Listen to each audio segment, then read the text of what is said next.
यवतमाळ जिल्ह्यातील उमरखेड तालुक्यातील सुकळी येथे गोवंश तस्करी रोखण्यासाठी पाठलाग करणाऱ्या बजरंग दलाच्या कार्यकर्त्याची गो तस्करांनी निर्घृण हत्या केल्याची धक्कादायक घटना शनिवारी मध्यरात्री घडली आहे। गजानन मारुती सुरोशे, राहणार वडद, तालुका महागाव असे मृत कार्यकर्त्याचे नाव आहे।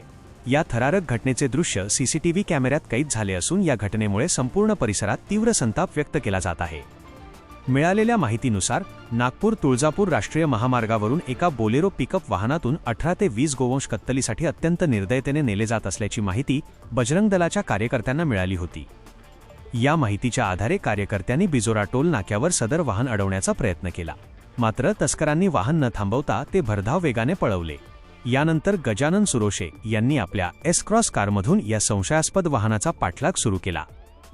हा पाठलाग सुरू असतानाच सुकळी गावात पोहोचताच आधीपासूनच दबा धरून बसलेल्या हल्लेखोरांनी गजानन सुरोशे यांच्या वाहनावर अचानक दगड आणि लाकडी दांडक्यांनी भीषण हल्ला केला। हल्लेखोरांनी वाहनाची मोठ्या प्रमाणावर तोडफोड केली आणि गजानन सुरोशे यांना गाडीबाहेर ओढून लाठ्याकाठ्यांनी बेदम मारहाण केली। या हल्ल्यात ते गंभीररित्या जखमी झाले। त्यांना उपचारासाठी रुग्णालयात नेत असताना वाटेतच त्यांची प्राणज्योत मालवली। या घटनेची माहिती मिळताच संपूर्ण यवतमाळ जिल्ह्यात आणि परिसरात एकच खळबळ उडाली असून कमालीचा तणाव निर्माण झाला आहे। घटनेचे गांभीर्य ओळखून जिल्हा पोलीस अधीक्षक कुमार चिंता आणि उपविभागीय पोलीस अधिकारी हनुमंत गायकवाड यांनी तात्काळ घटनास्थळी धाव घेत पाहणी केली। कायदा व सुव्यवस्था अबाधित राखण्यासाठी सुकळी व महागाव परिसरात सध्या मोठा पोलीस बंदोबस्त तैनात करण्यात आला आहे। फरार आरोपींच्या शोधासाठी पोलिसांची विशेष पथके रवाना करण्यात आली असून या प्रकरणातील दोषींवर कठोर कारवाई करून त्यांच्यावर मोक्का अंतर्गत गुन्हा दाखल करण्याची मागणी आता जोर धरू लागली आहे। या अमानुष घटनेच्या निषेधार्थ रविवारी महागाव शहरात कडकडीत बंद पाळण्यात आला।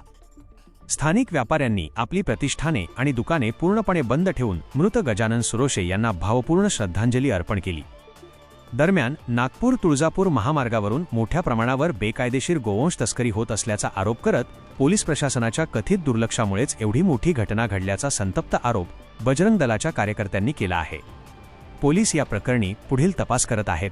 अशा नवनवीन बातम्यांसाठी चॅनलला सबस्क्राइब करा आणि पाहत रहा MH न्यूज मराठी।